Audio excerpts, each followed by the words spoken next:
दोस्तों, जिस तरह से कहा जा रहा था कि इस बार का संसद में बहुत मज़ा आने वाला है, इस बार संसद सत्र बहुत ही अलग होने वाला है, जहां पर विपक्ष बहुत ही मजबूती के साथ खड़े होंगे। विपक्ष सरकार की नाक में दम कर रख देगा। आज संसद में वही चीज़ देखने को मिल रहा है। जब पीएम नरेंद्र मोदी शपथ लेने पहुंचे तो उसी वक्त राहुल गांधी अपने हाथ में संविधान की किताब उठाकर उनको दिखा दिए और उनको याद दिलाते रहे कि ये देश संविधान से चला है और संविधान से ही चलेगा। जब पीएम नरेंद्र मोदी शपथ लेने जा रहे थे तो आप इस वीडियो में 3-4 चीजें खुद देख सकते हैं, नोट डाउन कर सकते हैं। पहला, पीएम नरेंद्र मोदी के जाते समय किसी किसी का उठना और ज्यादातर नेताओं का बैठे रहना। दूसरा, राहुल गांधी समेत इंडिया गठबंधन के अन्य नेताओं का पीएम नरेंद्र मोदी को देश के संविधान की किताब का दिखाना। और तीसरा, पीएम नरेंद्र मोदी के चेहरे की वो रंजिश, वो मायूसी, वो दुखी चेहरा। इनके अलावा संसद के बाहर भी इंडिया गठबंधन के सभी सांसदों ने अपने अपने हाथ में संविधान की किताब को लेकर पहले नारे लगाए और फिर बाद में उस संविधान की किताब को अपने साथ लिए हुए संसद के अंदर प्रवेश किया। इस फोटो में देखिए कि यहाँ पर सोनिया गांधी, खड़गे, राहुल गांधी, मौया मित्रा और भी बाकी अन्य सांसद अपने हाथ में संविधान की किताब को लिए हुए हैं। और वहीं पर दूसरी तरफ समाजवादी पार्टी अखिलेश यादव अपने सभी सांसदों के साथ भी देश के संविधान की किताब को लेकर एंट्री कर रहे हैं।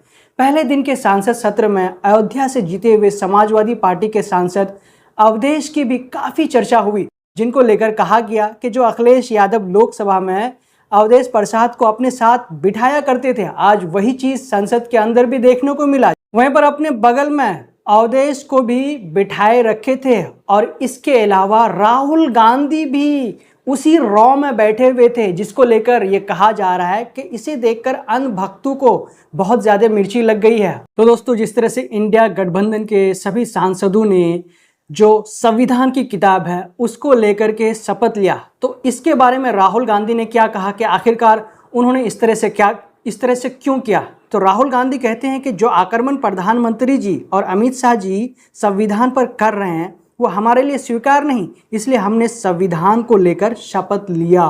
जब पीएम नरेंद्र मोदी शपथ ले रहे थे और उन्हें संविधान की किताब दिखाया जा रहा था तो देखिए उसको लेकर के नितिन अग्रवाल लिखते हैं कि प्रधानमंत्री को संसद में भी बता दिया गया ये देश संविधान के चलेगा, तानाशाही से नहीं चलेगा। वहीं पर प्रशांत कनौजिया लिखते हैं कि जिस संविधान को बदलना चाहते थे आज उसकी कसम खानी पड़ रही है, तो मोदी जी को आज बड़ी तकलीफ हुई होगी। तो दोस्तों, जिस तरह से आप देख सकते हैं कि देश में लगातार कई रेल हादसे हो रहे हैं और यहाँ तक कि जो स्टूडेंट्स अपनी तैयारी कर रहे हैं, कई सारे पेपर लीक हो रहे हैं, खासकर नीट के पेपर को लेकर आपने देखा होगा।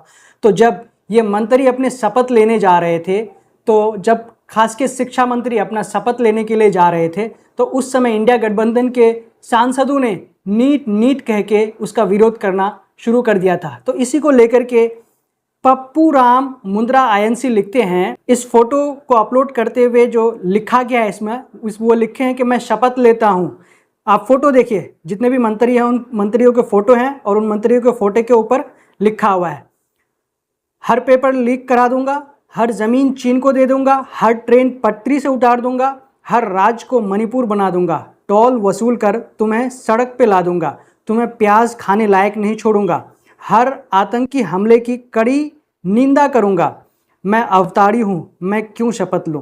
तो दोस्तों, जिस तरह से संसद सत्र का आज पहला ही दिन है और विपक्ष ने जिस तरह से संसद में सरकार को घेरने का काम किया, तो आपको क्या लगता है कि अभी जितने दिनों तक संसद सत्र चलेगा उसमें जितने भी कड़े सवाल हैं या फिर जो देश की समस्याएं हैं, आपको लगता है कि उन मुद्दों को लेकर के विपक्ष सरकार को घेरने का काम करेगा? तो दोस्तों, आपको क्या लगता है कि विपक्ष इस बार अपना लोहा मनवाने में कामयाब हो जाएगा कि जो वो प्रश्न करेंगे उस प्रश्न का सरकार उन्हें उत्तर देगा और जो परेशानियां हैं, जो देश में हो रहे हैं, उन सभी को लेकर के सरकार कुछ ज़रूर सोच विमर्श करने की कोशिश करेंगे। फिलहाल इस न्यूज़ में इतना ही। जब तक के लिए हम आपसे लेते हैं इजाज़त। अगर आपने अब तक हमारे चैनल द ट्विस्ट को सब्सक्राइब नहीं किया है तो प्लीज़ सब्सक्राइब कर दें और साथ में बेल आइकन को दबा दें। जय हिंद, जय भारत।